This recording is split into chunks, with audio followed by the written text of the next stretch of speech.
Part 2। लोगों को 90 second में कैसे प्रभावित करें। कैसे मुस्कराएं। मुस्कान अपना सर्वश्रेष्ठ चेहरा पेश करने का सबसे तीव्र तरीका है। मुस्कुराने से मिलनसारिता, खुशी और आत्मविश्वास का संकेत मिलता है। पेशेवर मॉडलों के पास रही सही मूड में आने और मुस्कुराने के नुस्खे होते हैं। मेरा प्रिय नुस्खा यह है कि अपने चेहरे को आईना के सामने लगभग 10 इंच दूर रखें, सीधे अपनी आंखों में देखें और ग्रेट शब्द जितने अलग अलग तरीकों से बोल सकते हो बोलो। नाराज, तेज, नरम, सेक्सी, जैसी लुइस की तरह बस बोलते रहें। अंततः आपको मुस्कान आ जाएगी। 3 दिनों तक यह अभ्यास करने दिन में 1 बार करते रहें।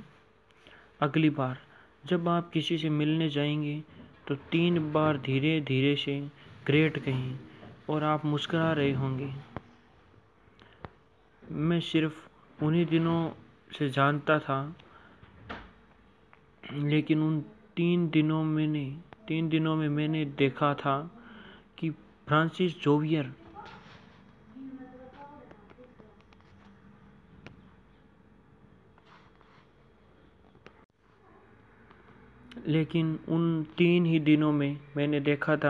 फ्रांसिस ज़ेवियर मल्दुन ने एक सेल्स टीम को प्रेरित कर दिया था।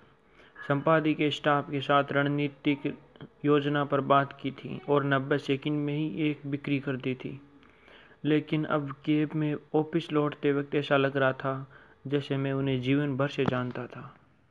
कारण मल्दुन का दूसरा नियम। आप कैसा महसूस कर रहे हैं? उन्होंने पूछा। अच्छा, मैंने जवाब दिया और उन्होंने अपनी त्योरी हल्के से चढ़ाई। नहीं, दरअसल मैं ज़बरदस्त महसूस कर रहा हूँ। मैं जानता हूँ। उन्होंने इसके बाद आगे कहा, क्या आप जानते हैं कि मैं ये बात कैसे जानता हूँ? मैं मुस्कुरा रहा हूँ, सिर हिला रहा हूँ और बेहतरीन चीज़ें सीख रहा हूँ। यह स्पष्ट है। हाँ, लेकिन बात इससे भी आगे तक जाती है। देखें कि आप कैसे बैठे हैं। मैंने निगाहें नीचे की। मेरा दायां कंधा कैब से टिका हुआ था। मेरी बाहें मुड़ी हुई थी और मेरी ठुड्डी लगभग मेरी बाईं हंसली को छू रही थी। अब यह देखिए कि मैं कैसे बैठा हुआ हूँ। मैं इस बारे में पहले जागरूक नहीं था, लेकिन अब उन्होंने इस ओर मेरा ध्यान खींचा और तो मैंने देखा कि वे भी ठीक उसी तरह बैठे थे जैसे मैं बैठा था। ऐसा लग रहा था जैसे मैं कोई आईना देख रहा हूँ। क्या आप जानते हैं कि जब लोगों में अच्छी पटरी बैठती है तो वे कैसा व्यवहार करते हैं? मैंने फैसला किया कि सबसे अच्छा यही रहेगा कि नहीं मैं अपना सिर हिला दूँ। उन्होंने भी ऐसा ही किया, बस नहीं कहने के लिए अपना सिर हिला दिया। वे एक दूसरे जैसे बन जाते हैं। वे एक जैसे अंदाज में बैठते हैं और एक जैसे लहजे में बात करते हैं। आज मेल ऑर्डर ऑफिस में जब ग्राहक ने अपना सिर हिलाया तो मैंने भी अपना सिर हल्का सा हिला दिया। जब उसने तनाव दिखाया। जब वह तनाव रहित हुआ तो मैं भी तनाव रहित हुआ। मैंने अवसर के हिसाब से अपने व्यवहार, नज़रिए और अभिव्यक्तियों को बदल दिया ताकि यह एक जैसा हो जाए, किसी गिरगिट की तरह। और इस वक्त आपके साथ भी यही कर रहा हूँ, लेकिन आपको चेतन रूप से इस बात का एहसास तक नहीं हुआ। फिर भी इससे आपको आरामदेह और तनाव रहित महसूस हुआ। इसलिए ऐसा लग रहा था जैसे आप एक दूसरे को जानते हो। मैंने समझते हुए कहा, हाँ, मल्दुन की बात भी सही थी। हम शायद बहुत से ये बात जानते हैं कि सामने वाले की तरह कैसे बनना है। हम जानते हैं कि कैसे गिरगिट बनना है, क्योंकि हम जिंदगी भर ऐसा ही करते रहे हैं। हम नकल करके सीखते हैं। अगर मैं आपकी ओर देखकर मुस्कुराता हूँ तो यह मानव स्वभाव है कि आप भी मेरी तरफ देखकर मुस्कुराएंगे। इसी तरह अगर मैं गुड मॉर्निंग कहता हूँ तो इस बात की प्रबल संभावना है कि आप भी जवाब में यही कहेंगे। यह अनुकरण करने और व्यवहार लौटाने की हमारी स्वाभाविक प्रवृत्ति का परिणाम है। इसे लिम्बिक सिंक्रोनी कहा जाता है। यह मानव मस्तिष्क में गुत्थी होती है। जब हम बड़े होते हैं और विकास होता है तो हमारे व्यवहार पर हमारे आसपास के लोगों का असर होता है। जिन लोगों के साथ हम खाते पीते सामाजिक मेल जोल करते हैं उनकी नकल करके हम सामाजिक शिष्टाचार सीखते हैं। लयों की नकल होती है, काम की नकल करते देखते हैं तो इसमें हमें बहुत अच्छा महसूस होता है। जब हम किसी को अपनी कही बात दोहराते हुए सुनते हैं तो हमें खुशी मिलती है, क्योंकि हम जानते हैं कि वे वही सीख रहे हैं जो हम उन्हें सिखाना चाहते थे। हम अपने जैसे लोगों को पसंद करते हैं, उन्होंने वही चीज़ें सीखी है जो हमने सीखी है, और यह आरामदेह व जानना पहचानना महसूस होता है। हम जन्म से ही दूसरों की नकल करते आ रहे हैं। हम दूसरों से ही दूसरों के भावनात्मक शारीरिक फीडबैक पर प्रतिक्रिया करते आ रहे हैं। किसी के शिशु की शारीरिक लय उसकी माँ के लय के अनुरूप ढल जाती है। किसी बच्चे की मनोदशा पर उसके साथ खेलने वालों का असर पड़ता है। किशोरियों अपनी रुचि सहेलियों के अनुरूप ढालती हैं। वयस्कों के भी विचार और पसंद नापसंद काफ़ी हद तक मित्रों के अनुरूप तय होती हैं। हम अपने जैसे लोगों को पसंद करते हैं और उनके साथ आरामदेह महसूस करते हैं। जब आप कहते हैं कि मैं आपको पसंद करता हूँ तो संभवतः आपका यह मतलब होता है कि मैं आपके जैसा हूँ। हम जन्म के समय से दूसरों के साथ अचेतन रूप से तालमेल बना रहे हैं। अब समय आ गया है कि हम यह काम चेतन होकर करें। नकल से हमें महसूस होता है कि मानो हम एक ही थान के हैं और उसी समूह का हिस्सा है। अगर कोई व्यक्ति हमारी तरह कुछ कर रहा है, हमारी तरह काम कर रहा है, कपड़े पहन रहा है, बातचीत कर रहा है, तो दिमाग हमें बता देता है कि सामने वाला हमारे जैसा ही है। बड़ी तस्वीर देखना चाहोगे? आप चर्च में जोर से नहीं चिल्लाते या स्टेडियम में मैच देखते समय फुसफुसाते नहीं हैं। ये इतना ही सरल है। हम सबसे सफल तब होते हैं जब हम इस मौके के हिसाब से खुद को ढाल लेते हैं। मल्तू ने मुझे बताया कि जब हम चेतन रूप से अपने व्यवहार, नज़रिया और हाव भाव के सामने वालों के अनुरूप ढाल लेते हैं तो वे आरामदेह महसूस करते हैं। हम जाने पहचाने दिखते हैं, इसलिए वे हमें पसंद करते हैं। आज उन्हीं लोगों के प्रगति करने की सबसे ज़्यादा संभावना है जो अपनी कंपनी, उद्योग या व्यवसाय के भीतर बहुत से लोगों को जानते हैं, समझते हैं। कंपनी के भीतर उनके बहुत सारे नेटवर्क बन जाते हैं। वे इतने ज़्यादा लोगों से जुड़े होते हैं कि लगभग अनिवार्य बन जाते हैं। इन्हीं लोगों को तरक्की मिलती है। तरक्की उन्हें हमेशा इसलिए नहीं मिलती क्योंकि वे सबसे अच्छा काम कर रहे हैं, बल्कि इसलिए मिलती है क्योंकि उनके काम को ज़्यादा लोग जानते हैं और उनके योगदान को व्यापकता से पहचाना जाता है। ऐसे लोग गिरगिट होते हैं। हम ट्रैफिक की व्यस्तता का शिकार हो गए थे। हमारी कैब स्थिर खड़ी थी और ऐसा लग रहा था जैसे ऑफिस पहुंचने में कम से कम आधा घंटा और लगने वाला था। अंधेरा होने वाला लगा था। बल्दू ने पूछा, क्या आपको भूख लग रही है? नहीं, बिल्कुल नहीं। खाने में इस वक्त मेरी कोई रुचि नहीं थी क्योंकि मैं ज़्यादा सुनना चाहता था। मैं तीसरे नियम के बारे में ज़्यादा सुनने का इंतज़ार कर रहा था। मल्दू ने अचानक मुड़कर पीछे की खिड़की की ओर इशारा किया। क्या आप ईंट की इमारत के कोने पर उस बड़े पुरातनपंथी स्ट्रीट लैंप को देख सकते हैं? उसे देखने के लिए मुझे झुकना पड़ा। इसमें क्या खास है? मैंने पूछा। मैं कल रात यहाँ आया था। यह बेटरलैंज है। कामकाज के बाद पत्रकार और विज्ञापन के लोग यहीं मौज मस्ती करते हैं। मैंने अपने 2 मित्रों के साथ यहाँ डिनर लिया था। खाना ज़बरदस्त था। शुरुआत में मैंने पालक सूफले का ऑर्डर दिया, जिसके बीच में एक कोबी सॉस थी। साथ में घरेलू ब्रेड के गर्म टुकड़े थे। ब्रेड कुरकुरी थी और सूफले मेरे मुंह में घुल गया। खाने में मैंने मलाईदार मसाले, आलू और छोटे मटर के साथ पिपर कॉर्न स्टिक लिया। अंत में मैंने क्रीपेज सुसेट के साथ बेहतरीन ब्रांडी ली। किसने कहा कि मैं भूखा नहीं था? किसने कहा कि मैं भूखा नहीं था? 2 मिनट पहले मैं नहीं था, लेकिन अब तो मैं भूख के मारे मरे जा रहा था। मैं उस स्टिक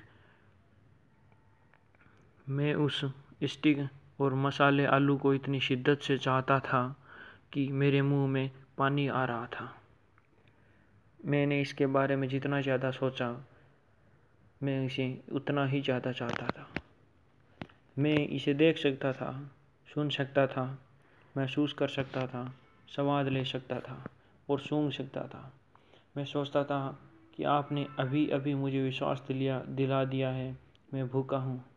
नहीं, मैं अभी अभी तुम्हारी कल्पना के साथ खेला हूँ, ताकि तुम्हारी भावनाओं या इस मामले में तुम्हारी भूख को प्रेरित कर दूँ। वे मुस्कराए। मेरी दिमाग की बत्ती जल गई। इसी तरह हमारे ग्राहक की कल्पना भी प्रेरित हुई थी। जब हमने उसके फर्श पर लिफाफों का भारी ढेर बिखेरा, तो उसने कल्पना की होगी कि सफल विज्ञापन के उसके सपने सच हो गए हैं। मल्दुन ने सिर हिलाया और अपना ब्रीफकेस गोद में लिया। मैं सोच रहा था कि वे मुझे कुछ दिखाएंगे, लेकिन उन्होंने बस एक पतला सा फोल्डर बाहर निकाला और उसके भीतर की चीज़ पढ़ने लगे।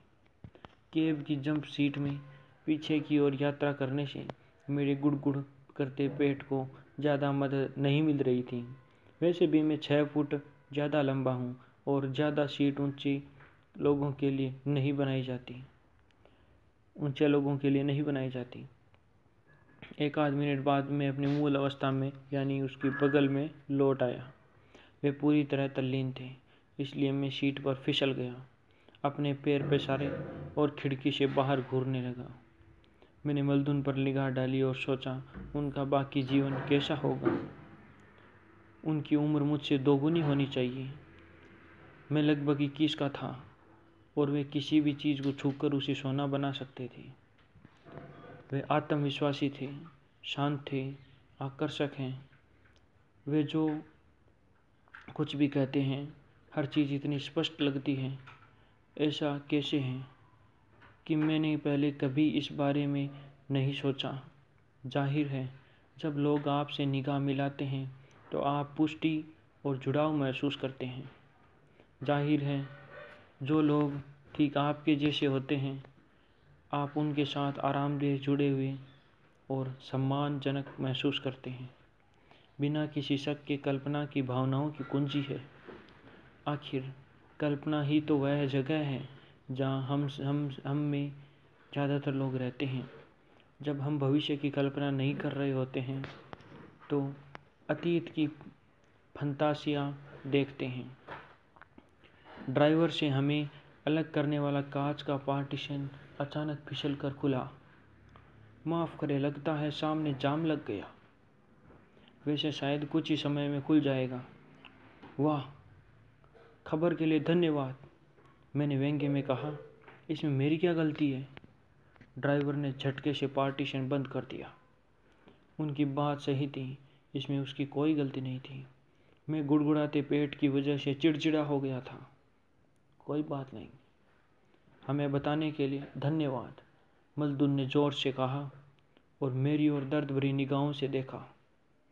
आपने पहली छाप बहुत अच्छी छोड़ी। आप उस आदमी से क्या चाहते हैं, लड़ाई या सहयोग? जाहिर है, मल्दुन मुझे आज शाम कम से कम एक और सबक सिखाने वाले थे। आपको क्या लगता है, हमें वहाँ कौन सी चीज़ ज़्यादा जल्दी पहुँचाएगी? उसके बाद उसके साथ सम्मानजनक व्यवहार या उसके सिर पर लाठी मारने की धमकी? कोई ख़ास बात नहीं। उन्होंने मेरे चेहरे पर लिखी शर्मिंदगी पर हंसते हुए कहा, देर सवेर हर सफल व्यक्ति को यह एहसास हो जाता है कि आप दूसरे लोगों से जो चाहते हैं उसे पाने के लिए उसके मन में आपकी मदद करने की इच्छा होनी चाहिए। केवल 6 तरीके हैं जिनसे आप लोगों से कुछ भी करा सकते हैं। कानून से, पैसे से, भावनात्मक शक्ति से, शारीरिक सौंदर्य के आकर्षण से या राजी करने से। इन सब में राजी करने वाला तरीका सबसे कार्यकुशल होता है। यह खेल का अगला स्तर है, इसे खुद समझिए। राजी करना सबसे शक्तिशाली होता है, प्राय ज़्यादा तीव्र होता है, आमतौर पर सस्ता होता है और कानूनी दबाव, आर्थिक प्रलोभन, भावनात्मक दबाव, शारीरिक शक्ति या सौंदर्य से ज़्यादा प्रभावी परिणाम देता है। समस्या यह है कि अगर आप अपनी पहली छवि खराब कर लेते हैं, जैसा आपने अभी अभी किया, तो आप राजी करने का मौका गंवा देते हैं। स्थिति पर काबू पाने के लिए आपको अंततः किसी दूसरे तरीके को इस्तेमाल करना होगा।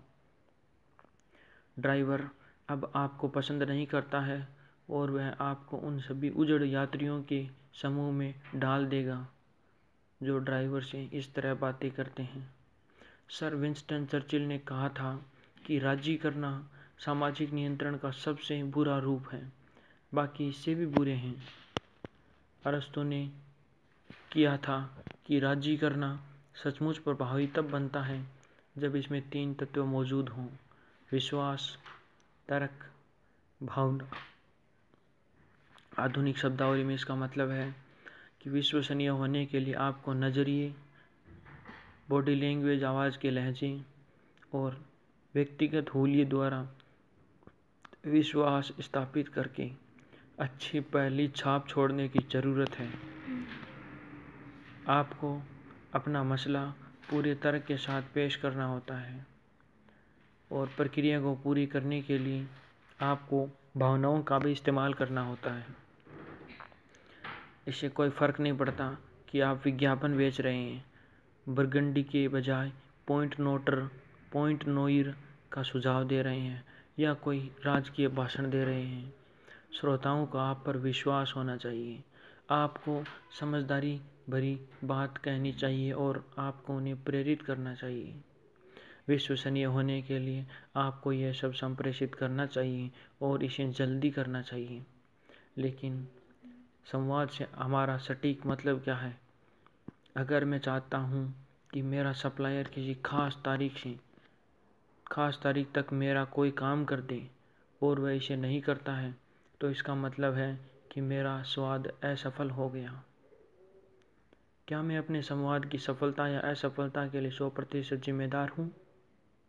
हाँ। व्यवसाय और जीवन में प्रभावी संवाद का पैमाना यह है कि इसे कैसी प्रतिक्रिया मिलती है। अगर मैंने सप्लायर का सामान नहीं पहुंचा पाता तो मैं क्या करूं? मैं उससे तहकीकात कर सकता हूं और वह वादा कर सकता है कि ऐसा दोबारा कभी नहीं होगा। लेकिन अगर वह दोबारा असफल हो जाता है तो क्या करें? मैं उससे एक बार फिर पूछ सकता हूँ या चिल्ला चोट कर सकता हूँ या फिर मनुहार कर सकता हूँ या फिर मैं अपने कार्य को बदल सकता हूँ, कोई भिन्न चीज़ कर सकता हूँ, यहाँ तक कि सप्लायर भी बदल सकता हूँ। इसके बाद भी अगर मुझे अपना मनचाहा परिणाम नहीं मिलता है तो मैं एक बार फिर अपने कार्य को बदल सकता हूँ, जब तक कि मुझे वह नहीं मिल जाता जो मैं चाहता हूँ। उसी चीज़ को बार बार करना और भिन्न परिणामों की उम्मीद करना तो निरर्थक है। आप क्या चाहते हैं, यह तय करना लगभग किसी भी स्थिति में अत्यंत महत्वपूर्ण पहला कदम है। यहाँ जीवन का एक तथ्य है, सारा व्यवहार फीडबैक का सतत चक्र है। आप कोई चीज़ चाहते हैं, आप उसके लिए कोशिश करते हैं। अगर आप असफल होते हैं तो आप उसी चीज़ की दोबारा कोशिश करते हैं। या आप सोच सकते हैं कि उस पहली कोशिश ने आपको क्या सिखाया। अपनी रणनीति को दोबारा बना सकते हैं और फिर दोबारा कोशिश कर सकते हैं। अपनी दूसरी कोशिश से और ज़्यादा फीडबैक पाएँ और बदलते रहें, परिशोधित करते रहें जब तक कि आपको वह न मिल जाए जो आप चाहते हैं। कोशिश करें, सुधार करते रहें, कोशिश करें, सुधार करते रहें। असफलता जैसी कोई चीज़ नहीं है, सिर्फ फीडबैक है। तब फॉर्मूला यह बन जाता है, जाने कि आप क्या चाहते हैं। सकारात्मक शब्दावली में मैं सहयोग चाहता हूँ। इस तरह न कहें, मैं विवाद नहीं चाहता। पता लगाइए कि आपको क्या मिल रहा है और आप जो कर रहे हैं उसे बदल दें जब तक कि आपको वह नहीं मिल जाता जो आप चाहते हैं। वहाँ पर उस साइन को देख रहे हो? मल्दुन ने कहा और साइड विंडो से केंटकी फ्राइड चिकन रेस्तरां की ओर इशारा किया। जरा अंदर देखिए, ये खचाखच भरा है। उनके पूरे संसार में आउटलेट हैं और वे इसलिए सफल हैं क्योंकि उन्होंने लोगों को वहां आकर खाने के लिए राजी कर लिया है। वे एक वैश्विक ब्रांड हैं क्योंकि वे आरामदेह तरीके से और वाजिब दाम पर मानक पोषण प्रदान करते हैं और वे अपना पूरा वादा पूरा करते हैं। ब्रांडिंग की एक प्रकृति ही यह है कि आप अपने ग्राहकों से एक वादा करते हैं, आप उसे निभाते हैं और एक बार जब वे आपकी कल्पना को जकड़ लेते हैं तो वे आपको जकड़ लेते हैं। बिल्कुल दबाव या धमकी से नहीं, बल्कि राजी करके। वे कभी किसी को वहाँ खाने के लिए विवश नहीं करते। दबाव का मतलब है आप लोगों से जो कराना चाहते हैं उसके लिए उन्हें मजबूर करें। राजी करने का मतलब है आप उनसे जो कराना चाहते हैं उसके मन में उसे करने की इच्छा जगाओ। इसी तरह आप लोगों के सपनों का दोहन करते हैं और अपने प्रोडक्ट्स या सेवाओं या लक्ष्यों को उनके सपनों की पूर्ति से जोड़ते हैं। इसी तरह आप उन्हें प्रेरित करते हैं कि वे इसे देखें, सुनें, महसूस करें, चाहें। मल्दुन सभा पर थे। यह सब बेहतरीन था, लेकिन मेरी भूख दोबारा भड़क गई थी। वे रुके और एक पल के लिए चारों ओर देखा। वहाँ उस रेस्तरां को देख रहे थे। हम पिछले 5 मिनट में जरा भी नहीं हिले थे। हाँ, इसे देखो। इससे आपको सफल संवाद के 3 पहलू याद रखने में मदद मिलेगी। कैप्सिनो, जाने कि आप क्या चाहते हैं। 9 फाइंड, पता लगाएं कि आपको क्या मिल रहा है। चेंज, फिर जो करते हैं उसे बदल दें जब तक कि आपको वह न मिल जाए जो आप चाहते हैं। मैं सटीकता से जानता था कि उस वक्त मैं क्या चाहता था। भोजन और चिकन रेस्तरां को घूरने से मदद नहीं मिल रही थी। वे मेरे साथ ऐसा क्यों कर रहे थे? ठीक है, मैं समझ गया, लेकिन मुझे कहना होगा कि मैं यह नहीं समझ पा रहा हूँ कि इससे मुझे कैसे मदद मिलने वाली है। लेकिन मुझे पूरी बात समझ में आ गई। मल्दुन मेरी परीक्षा ले रहे थे। उन्होंने मेरी कल्पना को सुलगाकर जानबूझकर मेरी भूख को भड़काया था। फिर उन्होंने एक रेस्तरां की ओर इशारा करके मुझे बताया ताकि यह साफ सुथरा और सुविधाजनक था। फिर उन्होंने मुझसे कहा कि मैं जान लूं कि मैं क्या चाहता हूं, पता लगाऊं कि मुझे क्या मिल रहा है और जो करता हूं उसे बदल दूं जब तक कि मुझे वह न मिल जाए जो मैं चाहता हूं। और अब वे इंतज़ार कर रहे हैं कि मैं इस बारे में क्या करूँगा। मिस्टर मल्दुन, फ्रैंक कहें। फ्रैंक, मैं भूख से मरा जा रहा हूँ। वे मुस्कराए। मैं जानता हूँ। तो अब आप इस बारे में क्या करने जा रहे हैं? मैं विंडशील्ड से देखने के लिए मुड़ा। हम व्यस्त समय के ट्रैफिक के बीच में बुरी तरह फंसे हुए थे। हम ऑफिस बंद होने से पहले वहाँ नहीं पहुँच सकते थे। जब मैं मल्दुन की ओर मुड़ा तो उन्होंने दरवाजे का हैंडल ऊपर किया और अपनी खुबानी से धकेलकर इसे खोल दिया। कल मिलते हैं। वे स्थिर रहे। ये सत्य का पूरा पल मेरा पल था और तर्क व भाव कम से कम मेरे पक्ष में थे। मैंने अपनी सबसे बड़ी मुस्कान निकाली और लिफाफों का झोला उठाया। और उनके पास से होते हुए असल संसार में कदम रख दिया। दरवाज़ा बंद करने से पहले उन्होंने अपनी आंखों में चमक के साथ मुझे पास आने का संकेत दिया। मैं आगे झुका और बारिश का पानी मेरी गर्दन पर नीचे गिरा, लेकिन इसके बावजूद मैं मुस्कुराता रहा। आज मैंने आपको तकनीक सिखाई है, अगली बार मैं आपको वास्तविकता सिखाऊंगा। आपने अच्छा सीखा है। ट्रैफिक साफ हुआ और कैब चल दी। उस पल मेरा दिमाग केवल एक ही विचार में था, मैं पेपर स्टिक मेज के बदले खुशी खुशी एक छाता और बरसाती ले आता। उस रात भर मैंने डिनर में बहुत सा फ्राइड चिकन था। कई सवाल बाद मुझे लंदन के रोशनियां बीच बारिश के उस पल की याद आई जब मैं भूखा था, लेकिन मल्दुन के अटल नियम जानने के लिए उत्साहित था। यह तब हुआ जब मैंने एक सुबह द वॉल स्ट्रीट जर्नल में पढ़ा कि केंटकी फ्राइड चिकन ने अपना नाम बदलकर KFC कर लिया है। कि जाने कि आप क्या चाहते हैं।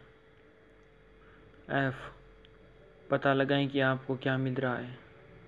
C, आप जो करते हैं उसे बदल दें जब तक कि आपको वह नहीं मिल जाता जो आप चाहते हैं। क्या आप जानते हैं कि आप क्या चाहते हैं? वॉल स्ट्रीट फिल्म में चार्ली शीन का पात्र बड फोक्स एक शेयर ब्रोकर था जो हमेशा मुश्किल में रहता था, तो वह पता लगाता है कि वह क्या चाहता है। शक्ति, दौलत और रोमांच। वह सोचता है कि अगर वह निर्मम फाइनेंसर गॉर्डन गेको का अकाउंट हासिल कर ले तो जीवन आदर्श बन जाएगा। वह अपॉइंटमेंट लेने की कोशिश करता है, लेकिन गेको की सेक्रेटरी मना कर देती है। ज़्यादा जोर से कोशिश करने और ज़्यादा हाथ पैर मारने की बजाय उसे बदल देता है जो वह कर रहा है। कुछ समय के लिए उपहारों, मीठे शब्दों से सेक्रेटरी को नरम करने की कोशिश करता है। जब इससे भी काम नहीं बनता है तो वह एक बार फिर अपने काम को बदल लेता है। इस बार वह गेको का इतने विस्तार से अध्ययन करता है कि वह लगभग गेको के मन की बात पढ़ सकता है। फिर वह गेको के साथ एक सार्वजनिक स्थान पर अकेले में कुछ पल मिलने के जुगाड़ जमाता है और उसके सामने एक ऐसा प्रस्ताव रखता है जिसे वह नहीं ठुकरा सकता। यह कारगर होता है। वह अंत में गेको के लिए काम करता है और जो चाहता है उसे पा लेता है। वैसे इस मामले में वह जो चाहता है उससे कहीं ज़्यादा पा लेता है। KFC ने उसके लिए काम किया था, चाहे आप दंत चिकित्सक हो या गायक, भवन निर्माता हो या फ्रेदर, मैट्रेस के संसार के सबसे बड़े निर्माता, MBA के उद्यमी, विद्यार्थी हो या किसी छोटे सामुदायिक चर्च स्कूल के लिए चंदा इकट्ठे करने वाले हो। जब तक आप KFC का सहारा नहीं लेते हैं तब तक आपको वही मिलता रहेगा जो आपको हमेशा मिलता रहा है, और KFC के सिद्धांतों को समझने वाले लोग आपसे आगे निकल जाएंगे। जब तक KFC की मदद नहीं लेंगे तब तक आपको वही मिलता रहेगा जो आपको हमेशा मिलता रहा है। ओंटारियो में एक छोटे स्कूल के निदेशक चर्च के बेसमेंट से बाहर निकलना चाहते थे जहां वे उधारी में रह रहे थे। अपनी खुद की इमारत में जाना चाहते थे। उन्होंने चंदा इकट्ठा करने के लिए पहले जो प्रोग्राम किए थे उनसे ज़्यादा फायदा नहीं हुआ था, इसलिए वे मुख्यतः विद्यार्थियों तथा पूर्व छात्रों के समर्थन पर निर्भर थे। इसके बाद उन्होंने मौन नीलामियों की स्थानीय कंपनियों से आग्रह की हुई वस्तुओं और सेवाओं को बेचना, लेकिन इसके बावजूद वे पर्याप्त पैसा इकट्ठा नहीं कर पा रहे थे। आजमाए और सच्चे विचारों के चलते उन्होंने अपने किए जा रहे कामों को बदलने और बिल्कुल अलग चीज़ करने का निर्णय लिया। चंदा उगाने वाली समिति ने अपने विकल्पों पर गौर करने के लिए कुछ स्थानीय पेशेवर उद्यमियों, पीआर एजेंसी, गोल्फ खिलाड़ियों और कुछ व्यापारियों की मदद ली। मीटिंग में उन्होंने तय किया कि वे कितना पैसा चाहते हैं और कितने की उम्मीद करना तार्किक रहेगा। उन्होंने निर्णय लिया कि उनका लक्ष्य पहले साल में $25,000 होगा।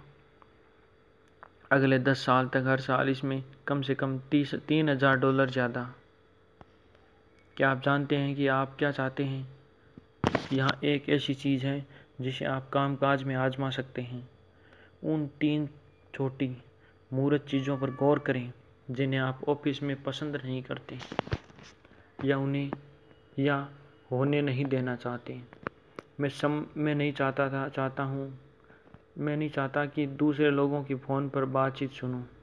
इससे ध्यान भटकता है।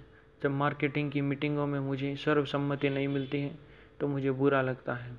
जब ग्राहक अधीर होते हैं तो मैं पसंद नहीं करता। अब अपनी समस्या नकारात्मक को लें और सकारात्मक इच्छा के रूप में इसकी कल्पना करें। मैं ऑफिस में एक शांत जगह चाहता हूँ जहाँ मैं ध्यान केंद्रित कर सकूँ। मैं इस बारे में ज़्यादा सीखना चाहता हूँ कि सहकर्मियों को कौन सी चीज़ें पर प्रेरित करती हैं। मैं दूसरे लोगों में शांति भरना चाहता हूँ। एक बार जब आप जान जाते हैं कि आप क्या चाहते हैं तो सृजनात्मक और लचीले बने और संभव समाधानों को आजमाएं। यदि दूसरे लोगों की बात सुनने से बाधा पड़ती है तो हेडसेट और ईयर प्लग लगा लें। यदि इसमें काम न बने तो इस बात की स्पष्ट करें कि आपको सबसे ज़्यादा बाधा किससे पहुंचती है और किसी समाधान पर बात करें। यदि इससे भी काम न बने तो अपने बॉस को बताएं कि आप किसी शांत माहौल में ज़्यादा अच्छा काम करेंगे। देखें कि वे क्या कर सकते हैं। सारा संभव फीडबैक प्राप्त करें और इसके बाद अपने कामों को बदल लें जब तक कि आपको वह नहीं मिल जाता जो आप चाहते हैं। मनचाही चीज़ मिल गई है यह आपको कैसे पता लगेगा? अपनी आंखें बंद कर लें, एक भावी स्मृति बना लें। समय में किसी खास और तार्किक पल को चुनें।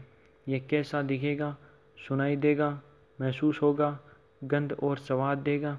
इस पुस्तक में आगे आप सीखेंगे कि मस्तिष्क की कच्ची भाषा इंद्रियों, तस्वीरों, ध्वनियों और भावनाओं से आती है। अमूर्त अवशिष्ट शाब्दिक लक्ष्यों पे प्रोग्रामिंग करने की बजाय आपको आपकी अवचेतन मन की असीम व्यवस्थापन शक्ति आपकी बेहतर सेवा कर सकती है। जब आप अपनी मनचाही चीज़ को देख, सुन और महसूस कर सकते हैं, आखिरकार कौन सा विकल्प बेहतर काम करेगा? ये कहना मैं खुशी चाहता हूँ या यह कहना कि जब मेरे काम करने की जगह होती है तो मैं खुश और ज़्यादा उत्पादक बन जाऊँगा। जाहिर है बाद वाला वाक्य। अपने अवचेतन को ये याद दिखाना ज़्यादा आसान और प्रभावी है कि आपका मतलब क्या है। इसके लिए आपको विशिष्ट रूप से बताना होगा कि लक्ष्य हासिल करना कैसे सुनाई देगा और महसूस होगा। मीटिंग का निष्कर्ष निकला था स्कूल का पहला वार्षिक गोल्फ टूर्नामेंट। इसकी बदौलत वे न सिर्फ पैसा इकट्ठा करना चाहते हैं बल्कि पर्याप्त धमाका भी करना चाहते हैं ताकि ज़्यादा लोग स्कूल के बारे में जागरूक बने। इसलिए उन्होंने इसे hole in one golf tournament नाम दिया, जिसे टूर्नामेंट के साथ ही स्कूल के लक्ष्य को रेखांकित किया जा सके। पूरे बच्चे को शिक्षित करना। वे जानते हैं थे कि अगर यह किसी दूसरे गोल्फ टूर्नामेंट की तरह रहेगा तो वे सफल नहीं होंगे। इसलिए उन्होंने इसे महिमा मंडित बिक्री की बजाय अनूठा और पेशेवर दिखाने का तरीका सोचा। उन्होंने फायर ब्रिगेड के कप्तान और पुलिस प्रमुख को इसमें हिस्सा लेने के लिए राजी कर लिया। लेकिन ये स्थितियाँ भारी रुचि जगाने के लिए काफ़ी नहीं थी। इसलिए उन्होंने बाद में कुछ स्थानीय हस्तियों को भी हिस्सा लेने के लिए कायल कर लिया, जिसे उस इलाके में रहने वाला एक मशहूर रॉक म्यूजिशियन भी शामिल था। जब बाहर स्थानीय व्यापारियों ने एक शॉट में एक हॉल बनाने वाले व्यक्ति को न्यूनतम $1000 पुरस्कार देने का वादा किया तो चंदा करने वाले जान गए कि वे कामयाब हो गए हैं। जिस दिन उन्होंने चंदा उगाना शुरू किया था, उसी दिन से यह समूह जानता था कि वह क्या चाहता है। इतने वर्षों में उन्होंने पता लगा लिया था कि उन्हें क्या मिल रहा था, और वे जो कर रहे थे उसे उन्होंने बदल दिया जब तक ये उन्हें नहीं मिल गया जो वे चाहते थे। चूँकि उन्होंने KFC मॉडल का इस्तेमाल किया था, इसलिए टूर्नामेंट पहले ही साल में लक्ष्य के पार चला गया। निदेशकों ने घटना से फीडबैक हासिल किया और वे अब एक संभावनापूर्ण द्वितीय सालाना समारोह की राह देख रहे थे।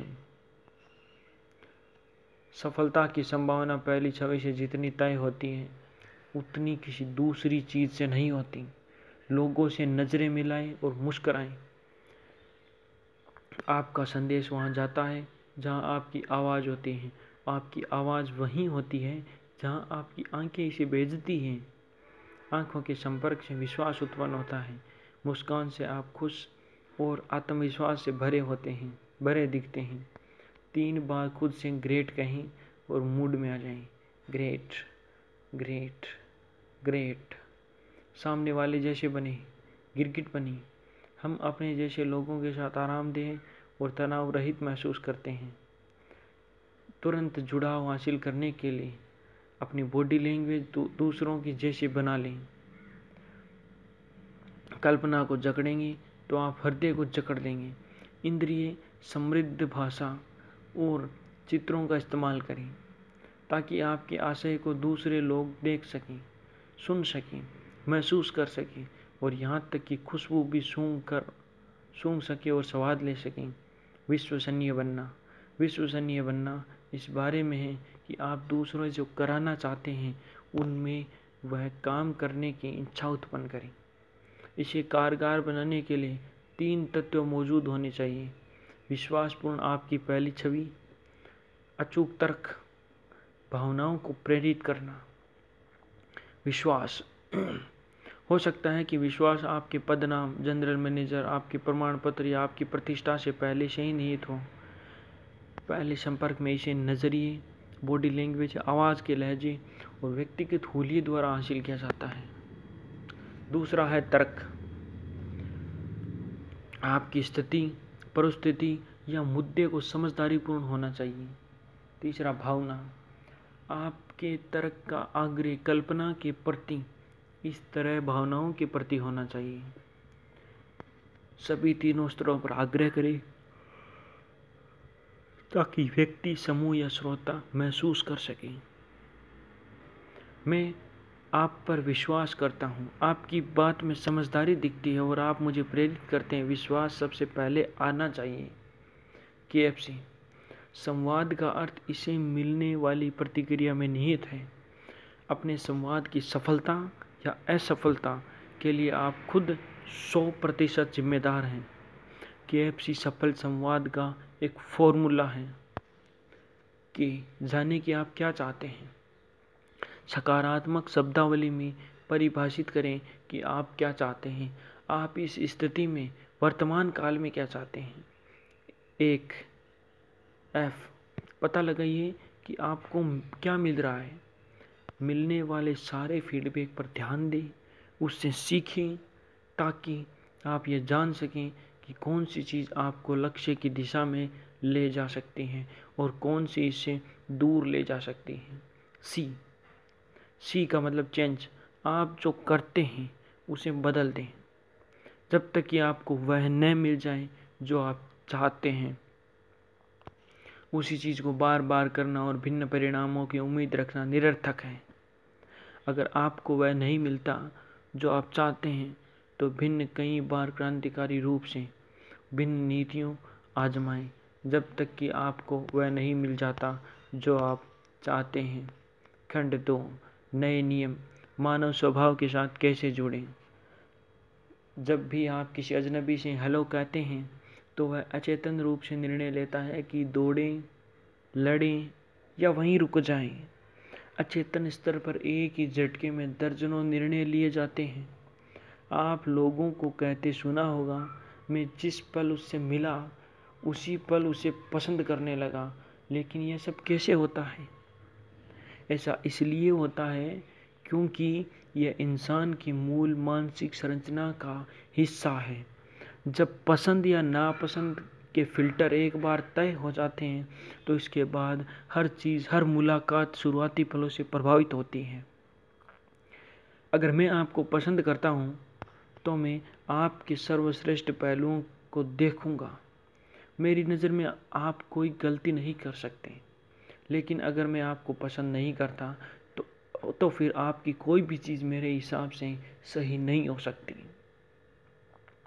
हम लोगों को तुरंत आकलन करने से नहीं रोक सकते, लेकिन हम उन आकलनों के अपने पक्ष में ज़रूर कर सकते हैं। यह नखंड नए नियमों के बारे में है।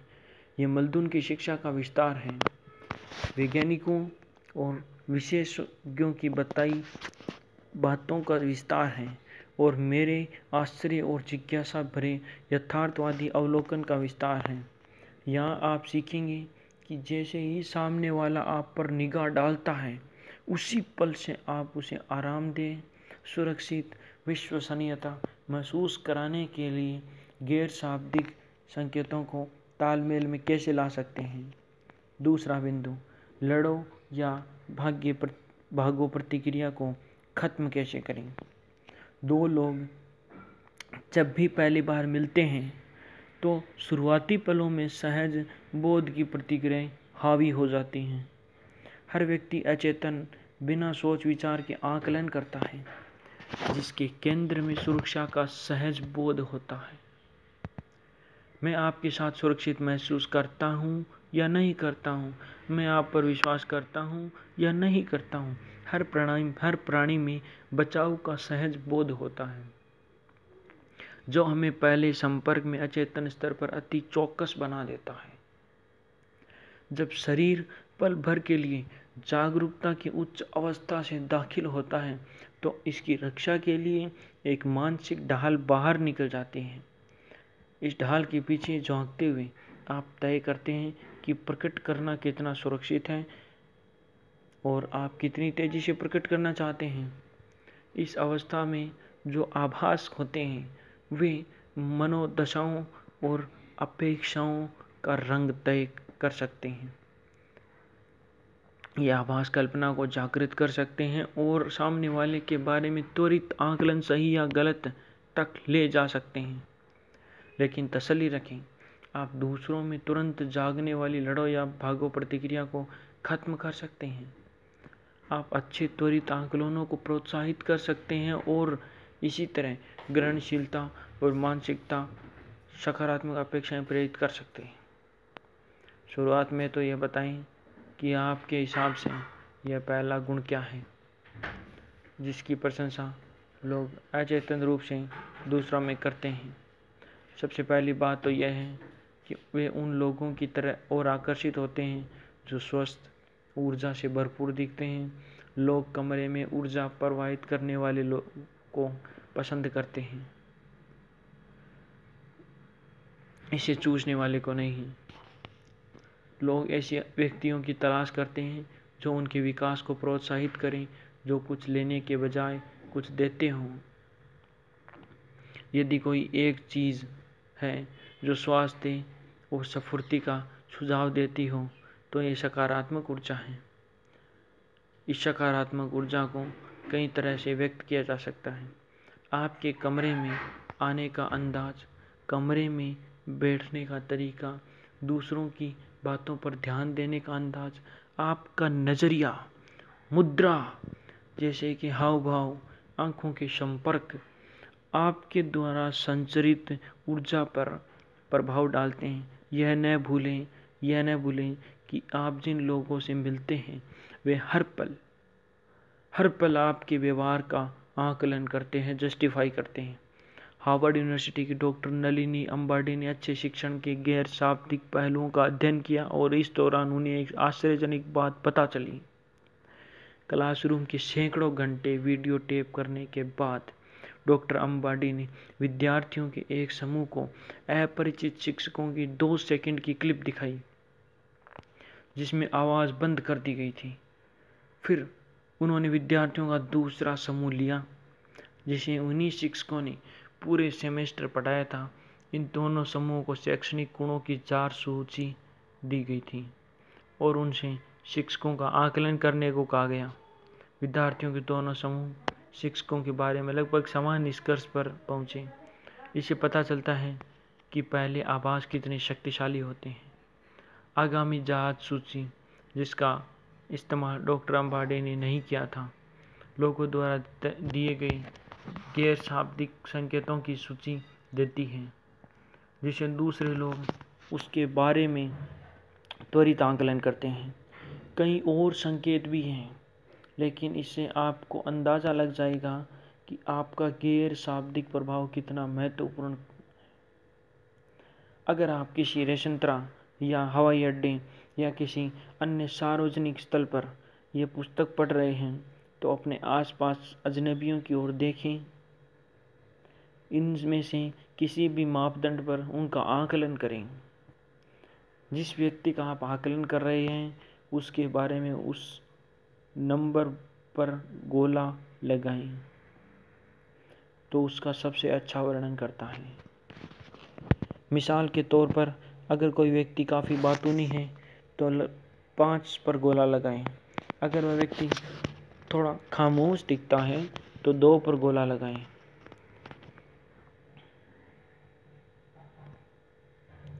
मौन 1 2 3 4 5।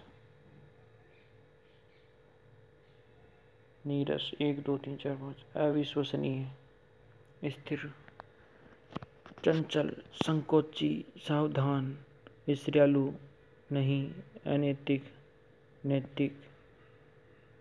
इन सभी को आपको उसका आकलन करना है इनको देखकर।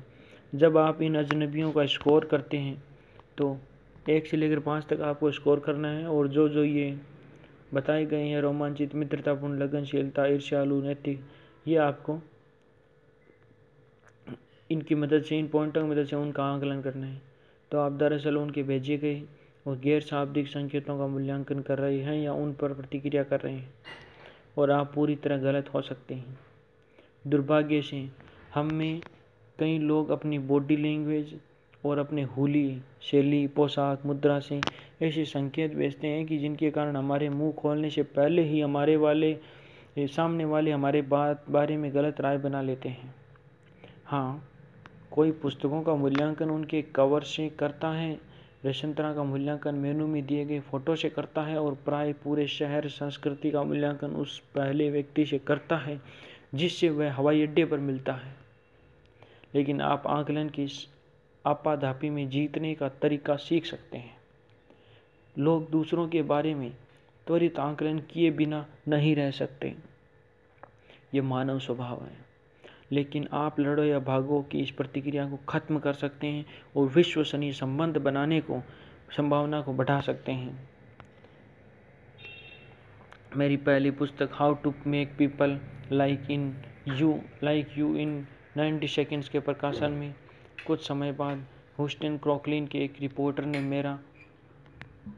मेरा इंटरव्यू लेने के बजाय मेरी परीक्षा के लिए निर्णय लिया। त्वरित आकलन इसे किसी समारोह, ट्रेड शो या किराना स्टोर की लाइन में आजमाएं। किसी ऐसी जगह जहां आप अजनबियों के बीच में हों, जिनसे आप बात कर सकें। पेज 45 की सूची में जो नकारात्मक पहलू दिए गए हैं, जिनसे आप उनके जैसे दिखने वाले किसी व्यक्ति को चुनें। उनसे पूछिए कि कोई चीज़ कहाँ है, रेस्ट या रूम या रेस्तरां, और उनकी प्रतिक्रिया पर गौर करके देखें कि आपका आकलन कितना सही था। सकारात्मक पहलू दर्शाने वाले किसी व्यक्ति के साथ इस अभ्यास को दोहराएं और देखें कि क्या वह आपकी उम्मीदों पर खरा उतरता है। दोनों ही मामलों में सटीकता से स्पष्ट करें कि आपने सामने वाले में क्या देखा जिस वजह से आप उस नतीजे पर पहुंचे। अपने ऑफिस के कुछ साथियों को देखें और उनका आकलन इस तरह से करने की कोशिश करें मानो आप उन्हें पहली बार देख रहे हों। क्या मैंने आपको पहले कभी नहीं देखा वाला आकलन उससे इत्तेफाक रखता है। जो आप उस व्यक्ति के बारे में जानते हैं यह आपको उस तरीके के बारे में क्या बताता है जिसे आप आम तौर पर पहली बार नज़र में लोगों का आकलन करते हैं। अपने कुछ पुराने और नए फोटो निकालें, देखें कि आप कौन से संकेत दे रहे थे और हैं पता लगाएं कि जिस वक्त वे लिए गए थे उस वक्त वे आपको व्यक्तित्व और संबंधों के बारे में क्या बताते हैं। इससे आपको इस बारे में संवेदनशील होने में मदद मिलेगी कि आप अपने हुलिये के माध्यम से क्या संदेश पहुंचा रहे हैं, इसका दूसरों के साथ आपके जुड़ने पर क्या प्रभाव पड़ता है। हम लोग ह्यूस्टन की सड़कों पर बाहर निकल पड़े और रिपोर्टर और फोटोग्राफर में योजना यह थी कि रिपोर्टर मुझे बताएगा कि मुझे किसके पास जाना है। फिर वह और फोटोग्राफर कोने में छुप कर देखेंगे कि क्या होता है। रिपोर्टर ने निर्देश दिया कि वहाँ उस समूह को देख रहे हैं, उनका दिल जीत कर बताएं। मैंने उसे सबसे पहले ही समझा दिया कि मेरी पुस्तक लोगों को धोखा देने या मूर्ख बनाने के बारे में नहीं है। कोई भी इसे पसंद नहीं करता, मगर उसने कहा, लेकिन इससे एक अच्छी खबर बनती है। दूर वाले छोर पर 5 साइकिल कुरियर्स लंच कर रहे थे। मैं वहाँ जाता हूँ। मैं डबल ब्रेस्टेड ब्लेजर पहने हूँ, एक सफ़ेद बटन डाउन शर्ट, काली जींस और लाल जूते। 10 सेकंड के भीतर ही हमारे बीच अच्छा संबंध बन जाता है। हम दोस्तों की तरह बातें करने लगते हैं। मैंने रिपोर्टर को इशारा करके वहाँ बुला लिया। वह फोटोग्राफर के साथ वहाँ आया। उसने हर एक से पूछा कि क्या वे मुझे पसंद करते हैं। कुरियर्स ने कहा, वह अच्छा बंदा लगा, वह खतरनाक नहीं लगा। जब मैंने उसके लाल जूते देखे तो मुझे वह फैशनेबल लगा। वह अच्छी बात कर रहा था और अच्छी पोशाक अच्छी थी। मुझे उसके साथ आरामदेह महसूस हुआ। हम आगे बढ़ गए। रिपोर्टर ने मुश्किलों का पैमाना ऊपर बढ़ा लिया। महंगी पोशाक वाली एक व्यवसायी महिला की इमारत से ब्रीफकेस बाहर लेकर निकल रही थी और सड़क के पार वाली इमारत की ओर देखे जा रही थी। रिपोर्टर ने कहा, उसे देखो, ऐसी बातचीत करो कि वह आपको पसंद करने लगे। बहुत बहुत धन्यवाद, मैंने कहा। उस महिला की ओर बढ़ गया। 20 सेकंड के बाद ही हम हंस रहे थे। वह खुशी खुशी बातें कर रही थी। उसने रिपोर्टर से कहा कि वे बहुत गर्मजोश हैं। उन्होंने मुझसे निगाह मिलाकर जुड़ाव बना लिया। मैं जानती थी कि वे मेरी बात सुन रहे हैं और प्रतिक्रिया भी दे रहे हैं। वे मुस्कुरा भी रहे थे। रिपोर्टर ने मुश्किल का स्तर और बढ़ाने का निर्णय लिया। ह्यूस्टन पुलिस विभाग के 2 साइकिल सवार पुलिस गश्ती दल के लोग जो एक बस स्टॉप के सामने बैठे थे, वहीं परिणाम। एक पुलिस वाले ने कहा, उसे देखकर ऐसा नहीं लगा कि मुझे उस पर अविश्वास करना चाहिए। दूसरे का कहना था कि वह अच्छे कपड़े पहने था और उसने काफ़ी शिष्टाचार भरा बर्ताव किया। वह खतरनाक नज़र नहीं आ रहा था। रिपोर्टर ने पूछा, लेकिन क्या वह आपको पसंद आया? निश्चित रूप से वह अच्छा इंसान था। 1 महीने के बाद लेख छपा। उसे पढ़कर द न्यूयॉर्क टाइम्स के एक मशहूर कॉमन लिस्ट ने मुझे फ़ोन करके कहा कि यह दूसरी जगहों पर कामयाब हो सकता है, लेकिन न्यूयॉर्क में नहीं। उसने मुझे फंसाने की पूरी कोशिश की। ग्रांड सेंट्रल स्टेशन पर आकर्षक चिड़चिड़ी दिखाने वाली अकेली युवती से लेकर कार्नेगी डेल के बदतमीजी के लिए कुख्यात, यह सरासर झूठ है।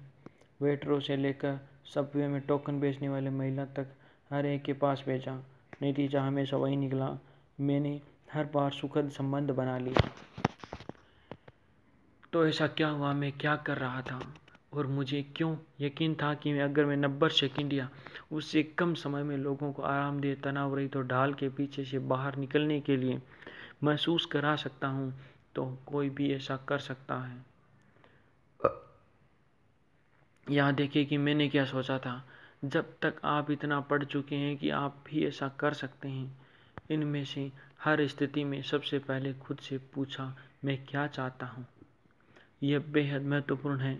मैं यह चाहता था कि मैं जिस व्यक्ति के पास जा रहा हूँ वह मुझ पर भरोसा करे। ये ध्यान में रखकर मुझे इसमें समझदारी नजर आई कि शून्य पृष्ठभूमि वाली स्थिति में नितांत अजनबी से ये प्रश्न पूछा जाए कि जब आप किसी से पहली बार मिलते हैं तो आप कैसे बता सकते हैं कि क्या आप उस पर भरोसा करते हैं। शून्य पृष्ठभूमि से मेरा मतलब है कि अगर आप किसी स्टेशन पर हैं तो आप ट्रेनों के बारे में सवाल पूछ सकते हैं, या अगर आप दवा की दुकान में हैं तो सिर दर्द की गोलियों के बारे में सवाल पूछ सकते हैं। ये सभी सवाल उन जगहों और सुरक्षित और समझदारी पूर्ण होते हैं, लेकिन अगर मैं ऐसा करता तो यह नकली होता। वह व्यक्ति इसे भांप लेता और अपनी ढाल ऊपर ही रखता। मैं चाहता था कि मेरा प्रश्न दिलचस्प हो, खतरनाक न हो, इस स्थिति के लिहाज से उचित हो। सामने जाने से पहले मैंने अपने हुलिये को सावधानी से तैयार किया ताकि ईमानदार और जोशीला स्वस्थ नजर आऊं। मेरा हुलिया मेरे पक्ष में काम करता है। आपको भी अपना अनूठा हुलिया खोज लेना चाहिए। पृष्ठ 153 पर इस बारे में ज़्यादा विस्तार से बताया गया है। मेरे लिए जो कारगर है वह यह है: कमर के ऊपर रोब, डबल ब्रेस्टेड ब्लेजर, महंगे ब्रास बटन, स्टार्च वाली सफ़ेद बटन डाउन कॉलर शर्ट, कमर के नीचे सुगम्यता, साफ नई काली जींस पैंट की तुलना में कम औपचारिक होती है और ये मुझे पसंद भी है। लाल रंग के चमचमाते महंगे कपड़े, जूते। थोड़ा अलग हटकर इन जूतों से यह संदेश जाता है कि मैं खुद को ज़रूरत से ज़्यादा गंभीरता से नहीं लेता हूँ। बेहतरीन पहली छाप छोड़ने के लिए मैंने ये किया था और आप भी ऐसा ही कर सकते हैं। सबसे पहले, जैसा कि मैंने जिक्र किया है, मैंने रोब और मिन्नतसारता के सुनियोजित तालमेल वाली पोशाक पहनी। किसी के पास जाने से पहले मैंने अपना नज़रिया संतुलित किया। मैं जिज्ञासु था लेकिन थोड़ा खिलदड़ भी था। हर मुलाकात के लिए जाते वक्त मैंने उस समय को याद किया जब मैंने जिज्ञासु और खिलदड़ के साथ महसूस किया था और इससे मैं सही मनोदशा में पहुंच गया। इस पर अधिक जानकारी के लिए देखें पृष्ठ 68 में। हर मुलाकात के लिए जाते वक्त मैंने खुद से कहा, ग्रेट ग्रेट ग्रेट। इससे मेरे चेहरे पर मुस्कान आ गई। आप भी इसे जोर से या मन में कह सकते हैं। मुद्दे की बात एहसास जगाना है। यह शब्द अपने आप में प्रसन्नतापूर्ण और उत्साहवर्धक है। करीब पहुंचते ही मैंने उस व्यक्ति की आंखों के रंग पर गौर किया।